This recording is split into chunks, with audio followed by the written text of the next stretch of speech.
Good morning, this is Deborah Matthews, Vicar of St Michael's and All Saints. We have now reached November in this strange and challenging year, and we begin again the season of remembrance. Since lockdown in March, it has been hard to remember without feeling a massive sense of loss for all the things we would usually be doing. Many of the things that we look forward to and treasure have been impossible for us this year. We have tried to carry on as best we can, but this has involved huge pressures of working out what we can do to keep within the regulations and yet still have some semblance of a recognisable event to remind us of the time of year. This Sunday is All Saints' Day. The Church's seasons of the year have been a great help to me over the months. Our worship may be different, but the themes continue. To begin with, we were all pretty scared of this awful pandemic, and of course we still are, particularly as we hear about the rise in numbers of cases and whispers of a national lockdown. But after all these months, and all our efforts of making the best of things, the figures show that the situation is getting worse rather than better. It is taking its toll, and many of us are feeling depressed and worried about relatives and finances at this most precarious time. The media reports show some people saying that they're not going to abide by the restrictions because the rules are not working.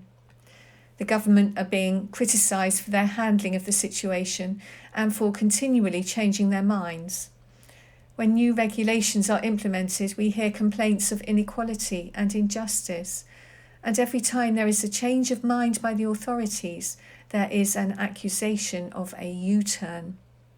And we're all longing to hear how long it will be until we get a vaccine and we can recover our lives. Lives that we probably complained about at the time, but that now seem so desirable. In the Bible, there are 63 verses in which the people complain to God.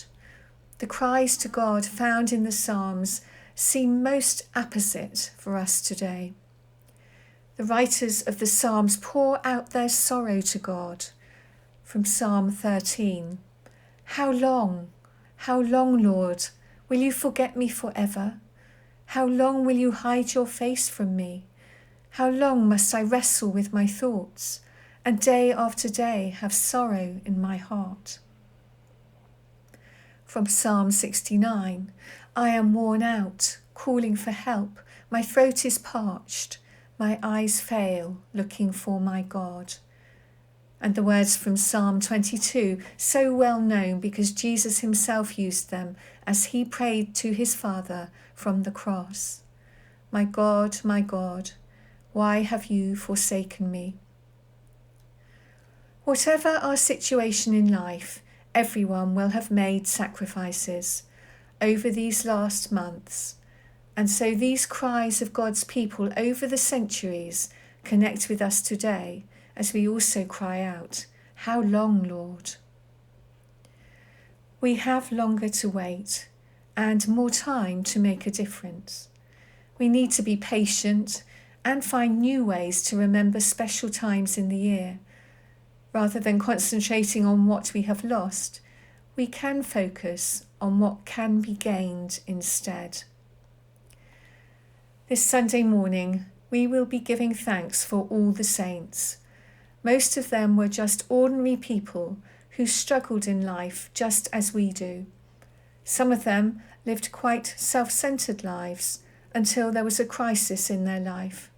Then they experienced a metanoia, a transformative change of heart, and then turned to God and went on to live extraordinary lives, some of them even giving their lives up for what they believed in.